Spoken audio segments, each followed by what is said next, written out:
Previously on Should You Buy It? Don't click on that princess and it's fucking private! Alright everybody, welcome to Should You Buy It, a show where we try and look out for your wallet by telling you whether or not a game is worth your time and money. And today we're going to be looking at... What are you guys doing? Actually, today we're going to be looking at Captain Toad's Treasure Tracker for the Wii U. If you want a puzzle game, I got a real puzzle in my room we could play. No, get the fuck out of here! You got my Wii U confiscated because you were running some meatloaf porn pyramid scheme. What the fuck were you doing on there anyway? I'm not allowed to talk about it, that's pending in the trial. No, seriously, get the fuck out of here! Get the fuck out of here! Well fuck you, I'm keeping your toilet paper and I'm gonna go play with a real puzzle. Fucking dummies, at least I got fucking free toilet paper, god damn. Oh shit! Yeah, as you heard, Matt got his Wii U confiscated by the police. And thanks to our sponsors at Carbo Mud, we have a brand new Wii U. By law, we are required to tell you that this episode is sponsored by Carbo Mud and its new line of energy soda sloppy sips. They really help when you have that 245 feeling. It must be 245 because I have that 245 feeling. Bottoms up.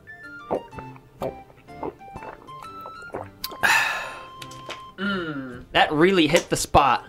Now that that's over, let's get back to the main subject of the video, the actual game, Captain Toad's Treasure Tracker. What we should have played last time.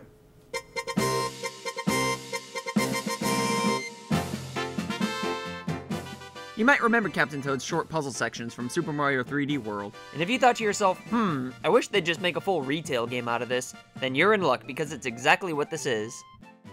It's not very often that puzzle games are taken seriously at retail, with Zack and Wiki being the latest example. Great game, by the way. And in a world full of epic, badass AAA titles, it's nice taking a step back to tone the seriousness down a little bit. The gameplay here centers mostly around the gamepad. With it, you can take a look at the stage from pretty much any point of view to try to find the most efficient solution possible. And there's also the added gameplay device of Toad and Toadette not being able to jump due to their backpacks being too heavy. Nope, so much for having a new character in Smash 5. It's not the most diverse game in the world, and it doesn't have very much depth or tons of side quests like Grand Theft Auto, Elder Scrolls, Zelda, or anything like that. But this is the type of game that you'll be enjoying from start to finish, with beautiful graphics, loads of classic Nintendo charm, and satisfying puzzles. One thing that kinda steams my shit a little bit is with a recent update, the stages now have timers. Embarrassed it took you 6.5 hours to finish the first stage? Well, guess what? That's nobody's business. If none of the stages have time limits, why add a timer to it? One of the best things about this game was that you didn't feel rushed. It's easy to ignore, but come on, Nintendo. Well, anyway, every stage is 3 jewels and a goal specific to that level. And collecting the jewels operates under Banjo-Tooie rules. Meaning you can play through the stage just 3 times, getting 1 jewel each playthrough, and it'll still count. You don't have to get them all in one go. Another complaint I have is that you don't know what the stage goal is till you beat the level at least once. To me, it seems like a cheap trick they implemented just to get a little more out of the game. Some stages need to be played twice because it's impossible to get both the jewels and the goal in one go.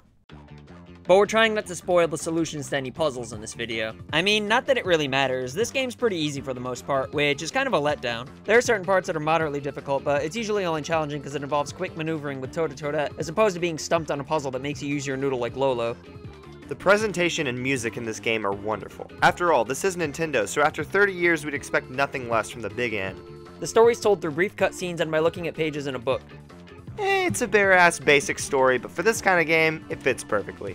Just look at this level right here. There's no point to it other than it being awesome. You can breathe fire on everything in sight, but can't take damage. And if you don't press any buttons, the dragon just kind of plows its way through everything. It's the little things in games sometimes.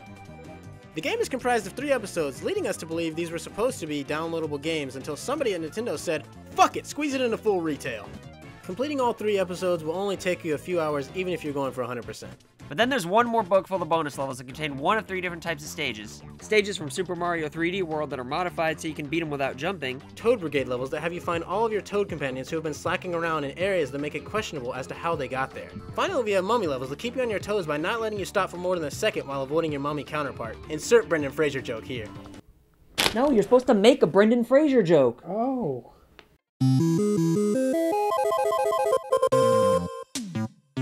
And how could we not talk about how fun the bosses are?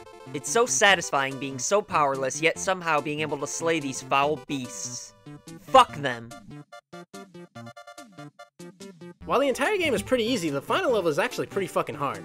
And disappointingly enough, it's not the difficulty of the puzzle that provides the challenge, but rather difficult maneuvering around enemies. And while you do need to use your brain with how you go about avoiding baddies, it's really straightforward and long. There's a total of 50 floors with a 5,000 coin challenge that they finally have the courtesy of telling you about before you clear the stage. But to be honest, it doesn't really matter anyway, since by the time you reach the 50th floor, you'll have at least 5,000 coins. And as frustratingly difficult and non-puzzly as it can be, once you make it to the end, it feels pretty awesome. But how about the main purpose of the video? Is this game worth buying? Well, it's not for everybody, so let's help you decide if this game suits your style. You should buy it if Mario doesn't really do it for you. You hate jumping. You like a classic rags to riches success story. You shouldn't buy it if you like to spend premium prices on games. You don't have a Wii U. You spent all of your money on Sonic Boom. Which category do we fall into, you ask? Take it away, Shane. The game's pretty short, only taking a few hours to even 100% it, but the entire time you're playing this game, you'll have a smile on your face, and as long as you enjoy fun, chances are you'll find enjoyment out of this one. And the fact that this game is only $40 makes it easily worth your purchase. So that about sums today's episode up. If you have any other video games that you're wondering about buying but you're not really sure, why don't you leave a little comment below and let us know. And don't forget to like the video if you enjoyed it, and if you're not already, why don't you hit that dirty sub button to see more videos like this. And as always,